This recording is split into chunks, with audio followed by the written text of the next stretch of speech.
Hello everyone, hope you're doing well. Now, some of you may have read this book called Animal Farm by George Orwell, and I happened to read it just a few days ago, and I wanted to share my thoughts on the book.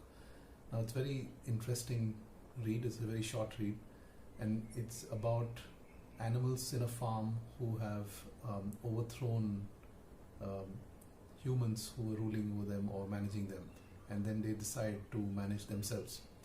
Now, what happens is, of course, initially they come up with some great ideas, they put together some tenets of community living, and it all looks hunky-dory.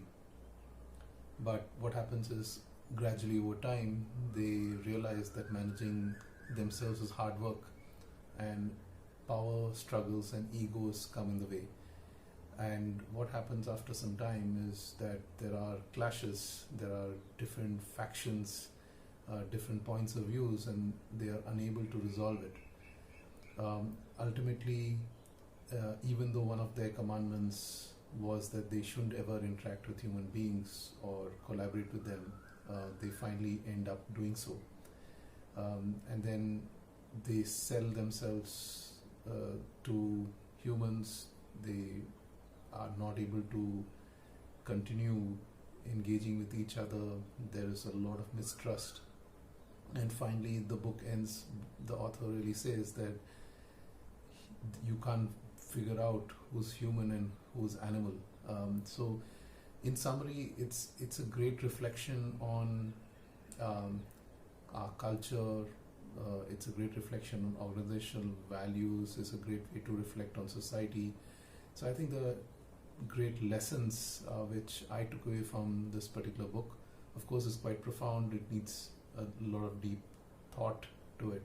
I had three key takeaways which I thought I'll share with you. The first is education is crucial for equality. So when I say that, it seemed like in this bunch of animals, the pigs, for example, were the most educated and the cleverest, and therefore they started ruling over the others, while the other animals like the dogs, the cows, the hens didn't really make much effort to study or get educated, even though there were opportunities.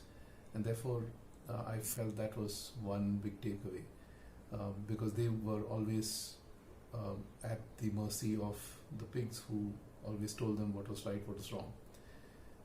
The other is absolute power corrupts absolutely. So again, when there were factions and one person, one animal ruled over the others, he started taking a lot more measures which were not in sync with the community, and therefore there was a lot of angst, but no one could speak up, and ended up creating a culture in an environment where people were, the animals weren't very happy.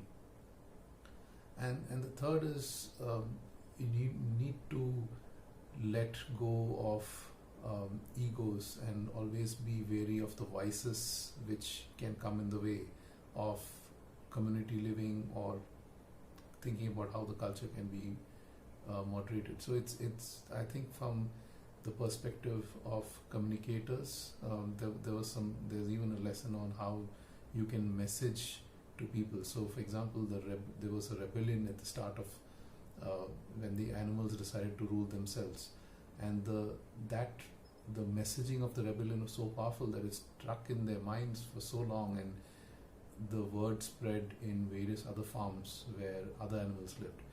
So there are lessons for communicators, there are lessons for leaders, there are lessons for human resource professionals. So I think it's a great book, and I would encourage all of you to read it as well. Thank you for listening, and if you have any thoughts and suggestions on this video or other videos which I have posted, feel free to let me know. Thank you and have a great day.